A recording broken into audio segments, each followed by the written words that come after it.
오늘 주님께서 저희들에게 주시는 말씀은 데살로니가전서 4장 1절에서 12절까지의 말씀입니다. 데살로니가전서 4장 1절에서 12절까지의 말씀입니다. 우리 한 절씩 교독하도록 하겠습니다. 데살로니가전서 4장 1절에서 12절입니다.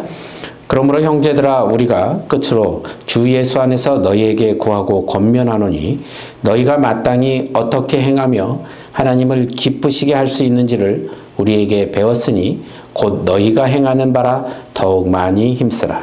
우리가 주 예수로 말미암아 너희에게 무슨 명령을 준 것을 너희가 아느니라.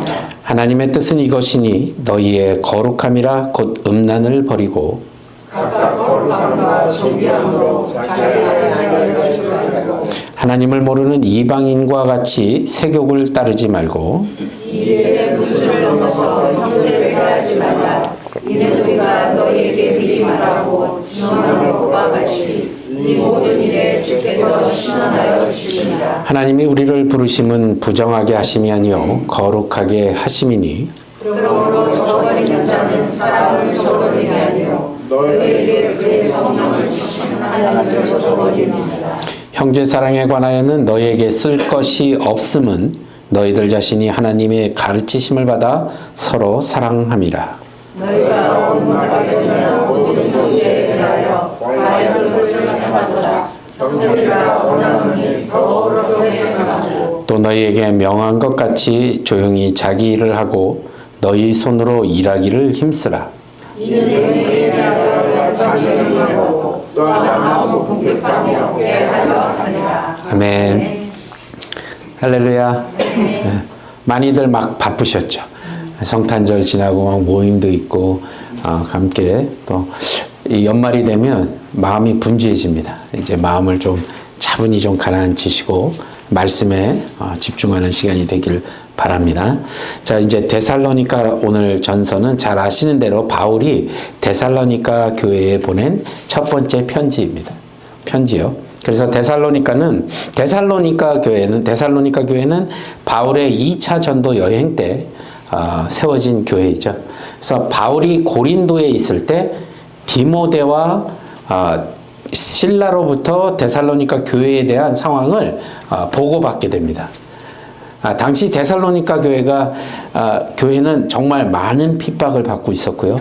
어려움 속에서도 믿음을 참 잘 지키고 서로를 사랑하며 예수 그리스도의 복음을 잘 전파하고 있다는 보고가 있었습니다. 그러니까 사도 바울이 그 보고를 듣고 너무 좋았죠. 마음이 너무 기뻤습니다. 이 보고가 사도 바울에게는 정말 큰 위로가 됐고 기쁨이 됐고 또 그 사역을 계속 지속할 수 있는 힘이 되었죠. 그런데 항상 좋은 것이 있으면 나쁜 것도 있잖아요. 그래서 너무 잘하고 있다는 얘기를 듣긴 했는데 또 한편으로 안 좋은 소식이 안타깝게도 당시에 일부 사람들이 예수님의 재림에 대한 잘못된 교훈을 퍼뜨리면서 교인들 사이에 혼란을 일으키고 있다는 보고를 함께 받았습니다. 기분이 좋긴 했는데 그런 보고를 받으니까 마음이 너무 안타까웠겠죠. 바울은 그래서 이러한 잘못된 가르침으로부터 교회를 보호하고 바른 신앙을 유지하기 위해서 경고의 메시지를 이 편지를 통해서 전달한 겁니다. 야, 니들 지금 그렇게 하고 있는 거 그거 아니야 라고 단호하게 경고의 메시지를 이 편지를 통해서 보낸 겁니다. 그래서 데살로니가 교회에 퍼져 있던 잘못된 그 종말관에 대해서 설명을 합니다. 왜 그렇게 이 사람들이 생각하고 있었을까? 그들이 알고 있는 종말관은 이런 겁니다. 재림이 이미 이루어졌다고 믿거나 아주 매우 임박했다고 생각한 겁니다. 그래서 이로 인해서 어떤 일이 벌어지냐면 일상생활하고 신앙생활하고 막 혼란스러웠던 겁니다. 아주 짬뽕이 된 거예요. 이제 예수님이 바로 오신대. 아니 예수님이 오셨대 라고 얘기를 하니까 이 사람들이 일상생활에 대한 집중을 못하는 겁니다.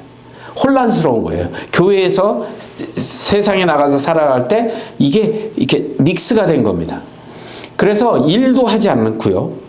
세상에서 해야 할 그 육신의 일을 등한시한 것이 있었죠. 또 다른 하나는 예수님 예수님이 재림 전에 죽은 자들이 예수님의 재림 때 복을 받지 못하는 거 아니야? 라는 두려움이 또 있었습니다. 그러니까 마음이 굉장히 불안했던 거죠. 그들은 예수님을 믿고 세상을 떠난 사랑하는 사람들이 예수님이 재림에 참여하지 못할까 봐 두려웠던 겁니다. 그러니까 이 마음속 안에 단단한 신앙관이 없었던 거예요. 그래서 바울은 그들을 격려하고 재림에 대한 오해를 바로잡기 위해서 편지를 쓴 겁니다. 그게 바로 오늘의 본문인 데살로니가 전서입니다. 자, 바울이 이제 이런 보고를 받고 편지를 쓰는데 우선 뭐라고 쓰냐면 너희들 정말 박해를 정말 잘 견디고 믿음으로 지켜가고 있는 것을 아주 칭찬했습니다. 너희들 정말 잘했다. 그 믿음을 지켜가는 거 너무 잘했다. 그리고 잘못된 종말관을 바로잡기 위해서 이제 교훈을 얘기하는 겁니다. 오늘 본문 말씀도 잘못된 종말관 때문에 신앙생활에 문제가 있는 사람들에 대한 교훈이거든요. 그 교훈의 한 가지입니다. 그래서 오늘 읽은 이 4장부터 5장까지는 예수님의 재림에 대한 그 올바른 지식을 넣어주고 그 재림을 소망하면서 사는 성도들의 그 올바른 태도에 대해서 이야기하고 있는 거죠.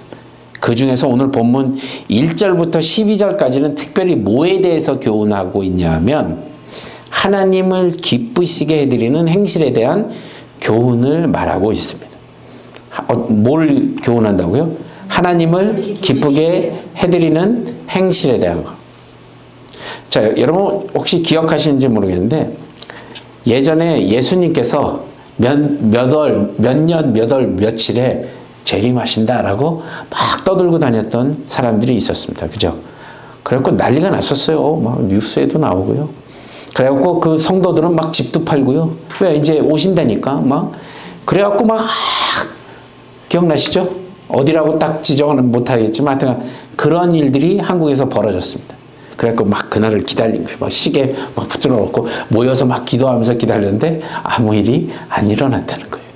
자, 데살로니가 교회에서도요, 똑같은 일입니다. 당시 예수님 재림에 대한 열망이 이제 많다 못해서 막 넘쳐 흘러갖고 주님 오시기 전에 더 많이 우리가 봉사해야 돼. 그리고 막 직장도 그만두고요. 자신이 갖고 있는 재산도 팔고요. 그래서 교회에 바치고 막 이런 사람들이 있었던 모양이에요. 그런데 자기들이 예상했던 시기에 예수님이 안 오셨어요. 자기들이 예상한 때에. 그러니까 어떻게 해요?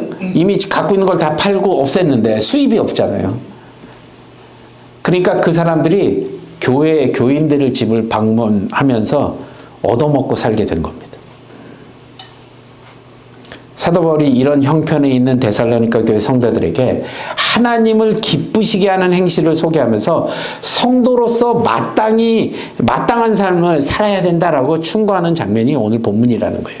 오늘 본문을 통해서 우리 일상생활에서 우리 삶에서 여러분이 살고 있는 그 매일의 삶 가운데 어떻게 하면 하나님을 기쁘시게 하는 성도로서의 마땅한 삶을 살 수 있을까? 이거에 대해서 우리가 한번 은혜를 나눠보도록 하겠습니다. 자, 오늘 본문인 1절과 2절을 우리 함께 한번 읽어보도록 하겠습니다. 시작. 그러므로 형제들아 우리가 끝으로 주 예수 안에서 너희에게 구하고 권면하노니 너희가 마땅히 어떻게 하며 하나님을 기쁘시게 할 수 있는지를 우리에게 배웠으니 곧 너희가 행하는 바라 더욱 많이 힘쓰라. 우리가 주 예수로 말미암아 너희에게 무슨 명령을 준 것을 너희가 아느니라. 자, 하나님을 기쁘시게 하는 성도의 마땅한 삶 첫 번째는요, 더욱 많이 힘쓰라입니다. 하나님을 기쁘시게 하는 성도의 마땅한 삶 첫 번째가 뭐라고요? 더욱 많이 힘쓰라. 사도 바울이 이 편지를 쓰기 이전에 데살로니가 교회 성도들에게 복음을 전하고 성도들은 이미 어떻게 살아야지 대한 거를 이미 어떻게 하는 것이 하나님을 기쁘게 하는 삶인지를 이미 사도 바울은 권면했었어요. 그리고 알려줬었어요. 어떻게 사는 것이 성도의 삶인지를. 사도 바울은 자기가 데살로니가 교회에게 준 이 권면을 주님의 명령이다라고 얘기하면서 권면했단 말이죠. 바울은 우리에게 하나님을 기쁘시게 하는 삶을 살라고 권면한 것은 그냥 단지 교회 예배와 교회 안에서의 예배와 기도가 아니라 우리 일상 속에서도 하나님께 합당한 삶을 살아가는 것을 의미한다는 겁니다. 하나님을 기쁘시게 하는 삶. 그게 교회 안에서만 이루어지는 일이 아니라는 거예요. 여러분의 삶의 자리에서도 그것을 위해서 합당한 삶을 살아야 한다라는 것을 강조하고 있는 겁니다. 우리가 하는 모든 일이 하나님을 영화롭게 하고 그분의 뜻을 이루는데 초점을 맞추는 삶을 살아야 한다라고 얘기한 겁니다. 우리의 말과 행동이 하나님께 영광을 돌리고 이웃에게는 사랑과 선행을 베푸는 그런 삶이 되어야 된다고 계속 권면한 겁니다. 바울은 데살로니가 성도들이 이미 주 예수 안에서 어떻게 행해야 되는지를 배웠다고 말하거든요. 그죠? 우리는 성경과 주님의 가르침을 통해서 이미 올바른 삶의 방향을 이미 우리도 알고 있잖아요. 여러분들도 다 배우셨잖아요. 그죠? 자, 이제는 그 가르침을 배운 것으로 끝나는 것이 아니라 더욱더 철저하게 내 삶 가운데 실천하며 살아가라고 하는 겁니다. 이게 제가 계속 여러분들에게 강조했던 일이잖아요. 신앙생활을 20년을 하든 30년을 하든 40년을 하든 아무 소용이 없다는 겁니다. 그건 머리만 이만하게 커졌다는 거예요. 지식으로만 쌓았다는 겁니다. 내 삶의 변화가 없었다면요. 그런데 이 말씀을 내가 받고 이 말씀을 내 삶에서 실천하며 생활할 때 내 삶이 변하게 되는 거거든요. 그래서 사도 바울은 계속해서 더욱 힘쓰라고 얘기한 겁니다. 니네들이 모르는 게 아니잖니. 이미 알고 있잖아. 그런데 좀 더 힘쓰라고요. 더욱 그 삶에 힘쓰면서 살으라고 지금 권면하는 겁니다. 여러분, 하나님의 말씀을 우리의 삶의 기준으로 삼고요. 그분의 명령을 따라 사는 것이 우리 신앙의 목표가 돼야 된다는 겁니다.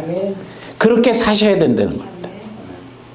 그래서 더욱 많이 힘쓰라 이렇게 얘기한 겁니다. 야, 내가 너희들한테 그렇게 말하고 이미 너희들도 다 알고 있지 않니? 그러니 더욱 힘쓰라 라고 얘기한 겁니다. 이 사도 바울의 권면은 성도들이 하나님을 기쁘시게 하기 위해서 끊임없이 노력하고 헌신하라는 얘기입니다. 이번 주에 은혜 받았으니까 이번 주만 헌신하고 끝? 이게 아니라는 거예요. 내가 어떤 계기가 돼서 그래 헌신해야지 라고 하는 것이 아니라 내 매일매일의 삶 가운데서 주님의 말씀에 따라 노력하고 헌신하라 이런 얘기입니다. 신앙생활이 어느 한 곳에서 머무르지 않고 지속적으로 성장해 나가야 된다는 거예요. 그래서 더욱 성장해 나가고 또 주님의 말씀을 위해서 그 일을 위해서 내 자신을 헌신하고 형제 자매를 사랑하고 서로를 격려하며 바로 교회를 세워나가야 된다는 것. 우리 수완이 한인교회가 바로 이렇게 나아가야 된다는 겁니다. 제가 오늘 말씀을 이제 1년을 마무리하면서 어떤 말씀을 전할까 이러다가 우리 수완이 한인교회가 나아가야 될 방향, 이게 바로 지금 오늘 말씀, 하나님의 말씀으로 더욱 힘쓰라는 겁니다. 여러분의 삶 가운데서요. 그래야 우리 교회가 하나가 될 수 있다는 겁니다. 바울의 권면을 따라 하나님을 기쁘시게 하는 삶을 살기 위해서 더욱 많이 여러분 힘쓰십시오. 우리의 모든 일상 속에서 하나님을 영화롭게 하고 주님의 가르침을 철저하게 따르며 형제 자매를 사랑하는 삶을 살아가셔야 합니다. 우리가 주님을 위해 헌신하고 거룩하고 순결한 삶을 살 때 하나님께서 기뻐하실 것이고 우리를 축복해 주실 것입니다. 이걸 꼭 기억하시는 저와 여러분이 되시길 바랍니다. 아시겠죠? 더욱 힘쓰랍니다. 자, 하나님을 기쁘시게 하는 성도의 삶 바로 두 번째는 뭐냐면요. 거룩하라입니다. 하나님을 기쁘시게 하는 성도의 삶이 뭐라고요? 두 번째? 거룩하라. 더욱 힘쓰라. 그 다음에 거룩하라. 자, 오늘 본문인 7절과 8절 함께 읽어보도록 하겠습니다. 시작. 하나님이 우리를 부르심은 부정하게 하심이 아니요 거룩하게 하심이니 그러므로 저버리는 자는 사람을 저버림이 아니요 너에게 그의 성령을 주시는 하나님을 저버립니다. 아멘. 자, 여기서 말한 거룩은요, 성적으로 순결한 것을 이야기합니다. 그러니까 우리들은 기독교에서 가르치는 윤리와 도덕 기준에 따라 부부관계가 아닌 다른 성적인 행위는 음란으로 이해하고 있죠. 그죠? 그런데 여러분, 이 지금 사도 바울이 쓰고 있던 편지를 쓰고 있던 이 당시 1세기의 이방사회는요, 우상을 섬기는 제사에 음란한 행위가 많이 행해져 있었습니다. 그래서 부부 이외의 성적인 행위가 허용되었고요. 그래서 음란에 대한 죄의 이 관념이 전혀 없었던 그런 사회였었어요. 그런 사회에서 오랜 생활을 하던 사람들이 기독교로 개종을 해와도 한참 동안은 그 죄의식 없이 자기의 과거의 습관을 따라서 부부관계가 아닌 성적인 그 문란한 행위가 있었다는 겁니다.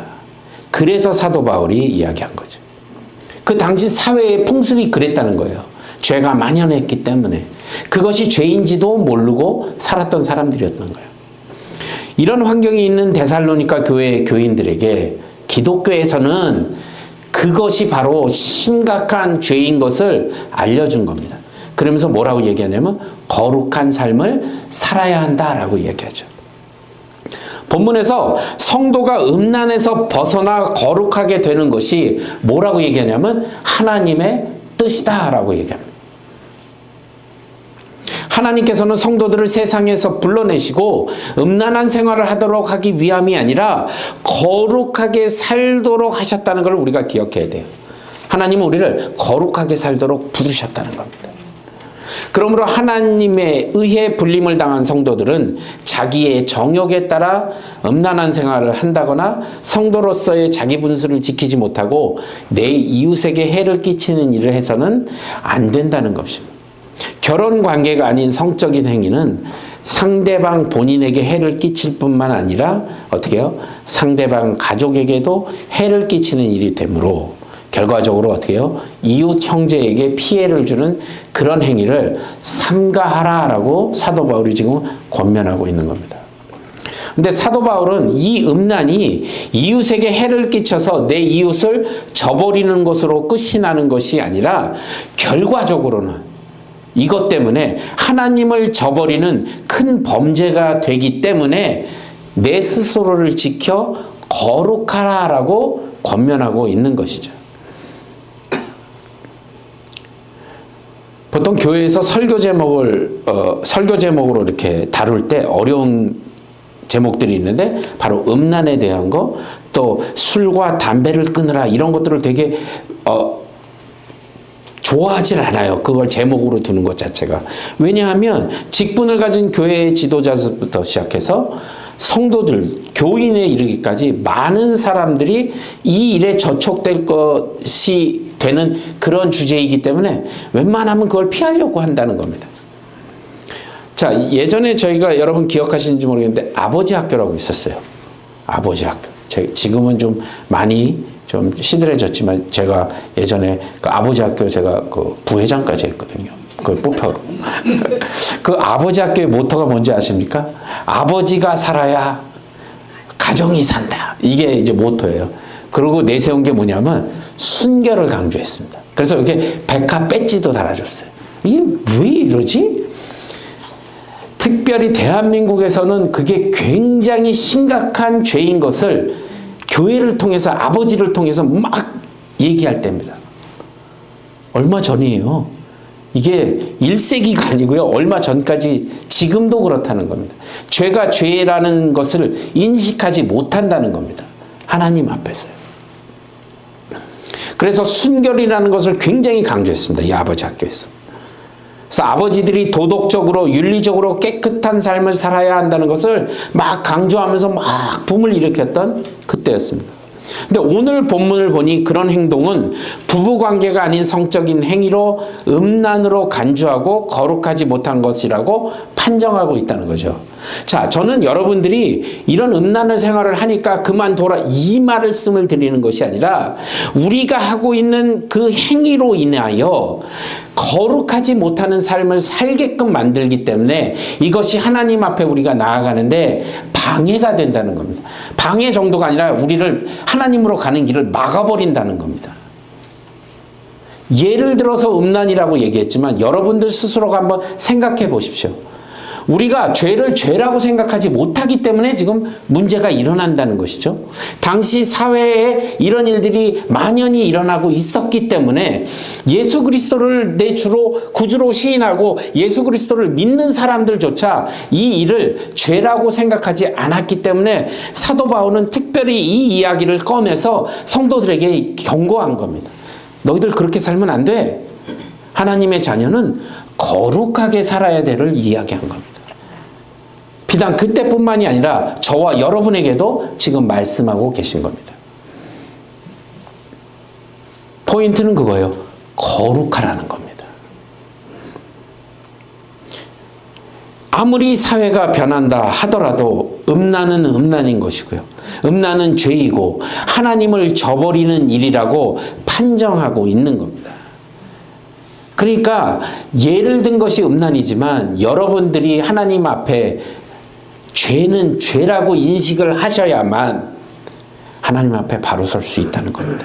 그래야만 거룩해진다는 겁니다. 자신을 거룩하게 지키기 위해서 음란을 피하고, 둘째는 그 음란의 대상을 보호하고 그 가족을 보호하기 위해 음란을 피하라라고 사도 바울이 이야기한 겁니다. 더욱 음란은 하나님을 저버리는 일이므로 음란을 피하라라고 얘기하죠. 이 사회는 내 죄 때문에 남의 죄를 눈 감아주는 그 나눠먹기식이 있을 수 있지만 하나님 앞에서는 아무리 세상이 다 음란 가운데 젖어 있다 하더라도 내 크고 작은 음란을 죄로 지적하신다는 겁니다.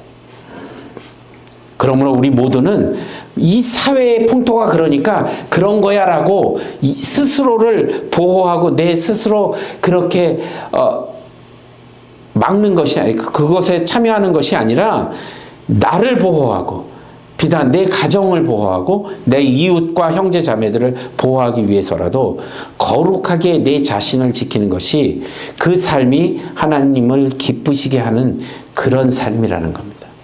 그런 삶을 사시는 저와 여러분이 되시길 바랍니다.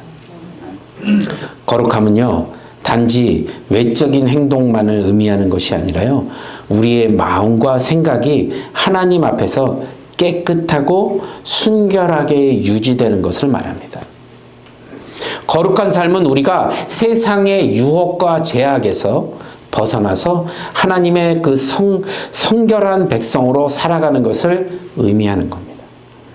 우리의 말과 행동이 하나님께 영광을 돌리고 그분의 뜻을 따라 이루는 삶이 되어야 한다는 것이죠. 목사님, 저는 음란한 생활을 안 하는데요. 예, 그걸 말씀드린 게 아닙니다. 예를 든 것이요. 우리를 거룩하게 하나님 앞에 거룩한 삶을 살아야 한다. 제가 그래서 말씀드리잖아요. 세상의 유혹과 죄악에서 벗어나야 되는 겁니다. 그리고 하나님의 그 성결한 백성으로 살아가는 것을 의미한다는 거예요. 그게 거룩한 삶이라는 겁니다. 그래서 4장 8절에 바울은 저버리는 자는 사람을 저버리는 것이 아니요 너희에게 그의 성령을 주신 하나님을 저버리는 일이라. 이렇게 말하죠. 하나님께서는 우리에게 성령님을 주셔서 거룩한 삶을 살 수 있도록 도와주신다는 겁니다. 이게 얼마나 반가운 일일까요? 내 스스로가 하려고 그러니까 안 되는데 하나님께서 우리를 너무 잘 알고 계시잖아요. 그래서 우리에게 성령님을 보내주시고 우리가 성령님을 의지하여 우리의 삶을 거룩한 삶으로 바꿀 수 있다는 겁니다. 근데 그건 누가 해야 되는 거냐면 저와 여러분이 해야 된다는 겁니다. 성령님께서 우리 안에 역사하시고 우리를 인도하시고 거룩하게 해주실 것입니다. 성령님의 인도하심을 따라 살아가는 것이 바로 거룩한 삶을 사는 것입니다. 거룩한 삶을 살아가는 것은 우리 일상 속에서도 실천이 반드시 돼야 되겠죠.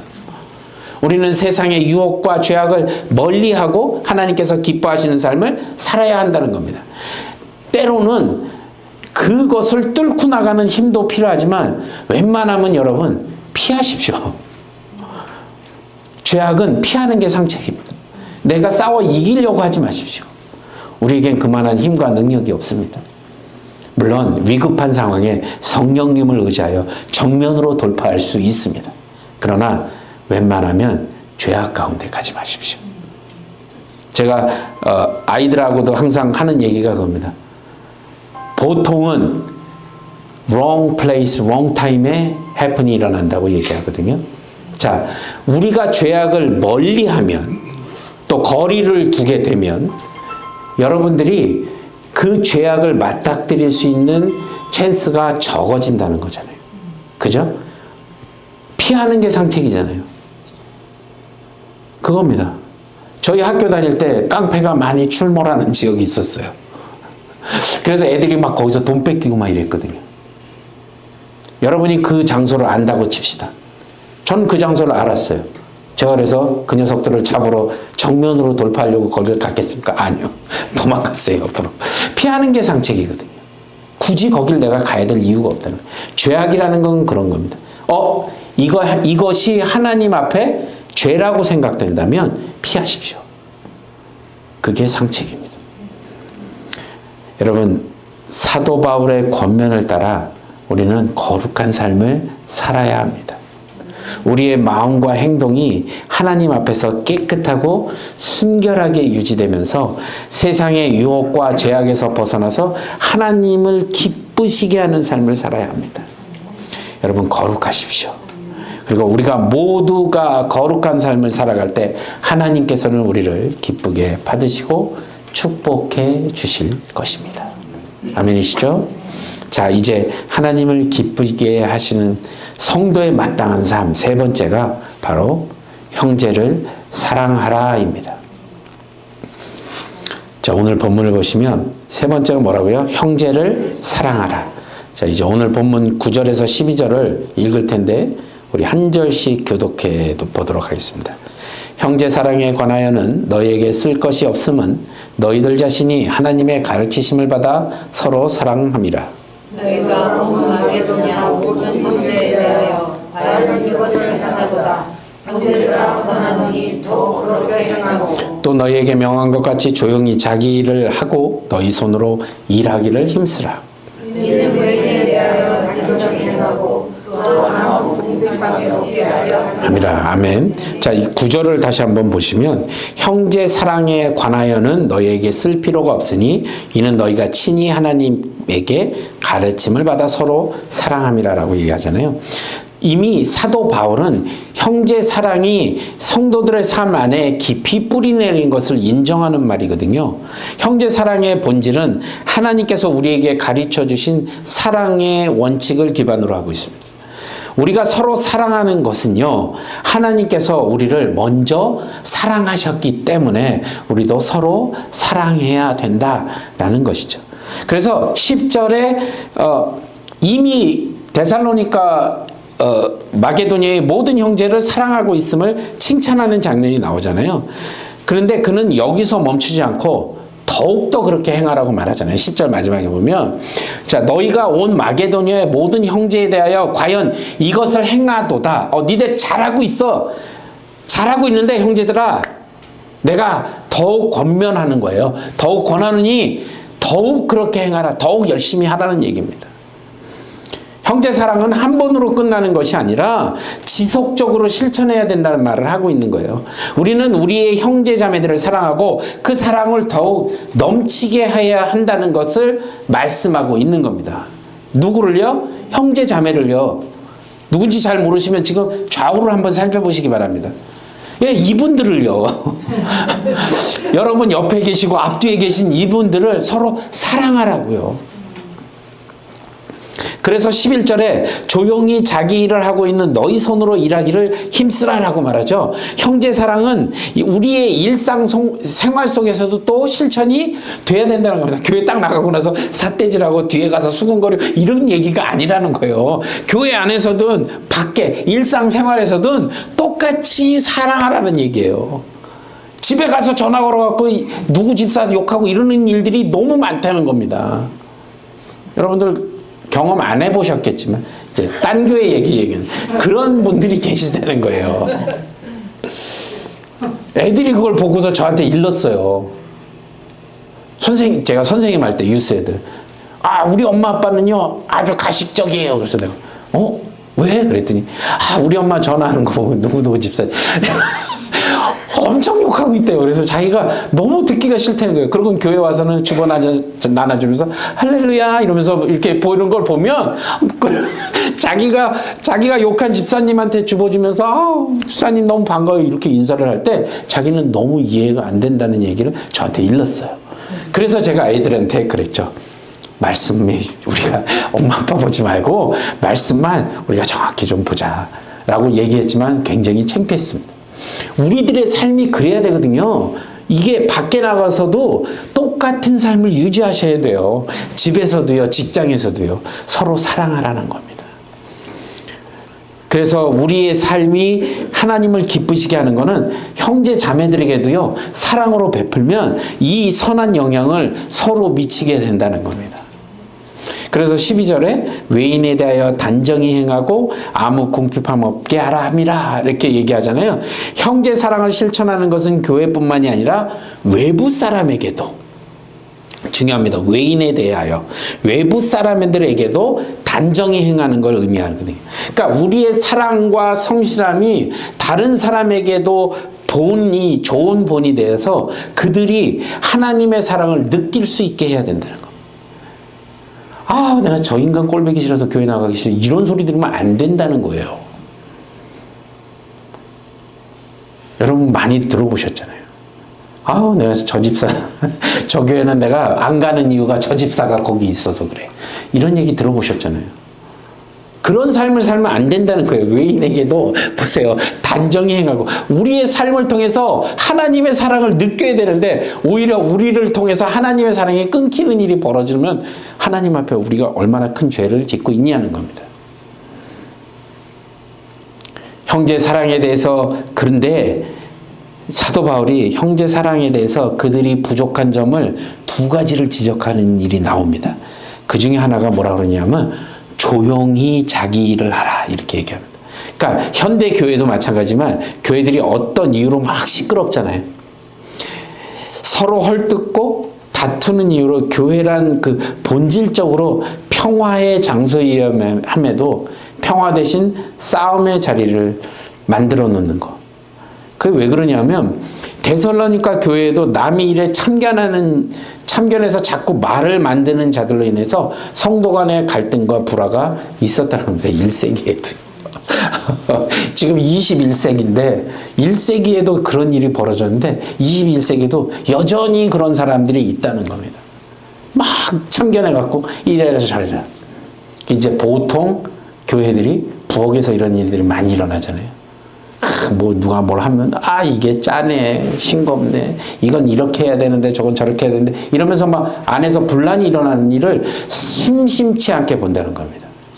그게 조용히 자기 일을 해야 되는데 막 떠들고 나는. 그래서 남의 일에 간섭하지 말고 자기가 맡은 일에 충실하라는 권면을 사도 바울이 한 거예요. 조용히 자기 일을 하고 너희 손으로 일하기를 힘쓰라는 게 그런 이야기입니다. 자기 입을 담으로 종용해주고 각자 자기가 할 일만 열심히 해주는 것이 형제를 도와줘. 내가 맡은 것만 잘하면 그게 도움이 된다는 거예요. 가서 막 참견하고 그러는 게 도움이 되는 게 아니라 자기 입을 다물고 종용해주는 것이 형제를 사랑하는 결과가 될 수 있다는 것. 사실은 종용해주지 못하고 함부로 입을 벌려 형제들에게 상처를 주는 경우를 생각해보면 그 말이 10분 이해가 됩니다. 그죠? 그리고 다른 충고 하나를 뭘 얘기했냐면 뭐라고 됐냐면 자기 손으로 일을 하라는 겁니다. 처음에도 밝혔지만 주님께서 꼭 지금 곧 재림하신다고 해갖고 사업도 그만두고 직장도 안 나가고 날마다 주님 모시기까지 신방이나 전도만 하고 있으니까 그들은 자연히 교인들에게 폐를 끼치는 존재들이 되어버렸습니다. 형제 자매와 음식을 나누는 것도 하루 이틀이죠. 더군다나 일도 안 하는 자들이 땀 흘려 일한 자의 그 땀과 수고를 도둑질하고 있다면 교회에 큰 문제가 되지 않겠냐는 겁니다. 한두 번 도와주는 거죠. 계속 이렇게 되면. 그래서 사도 바울이 이들을 권면한 겁니다. 자기 손으로 일을 하고 궁핍함을 면하고 이웃들에게 성도로서의 모범을 보여라, 이렇게 얘기한 겁니다. 근데 이 말씀을 묵상하다 보면 요즘과 굉장히 닮아 있는 것을 볼 수 있죠.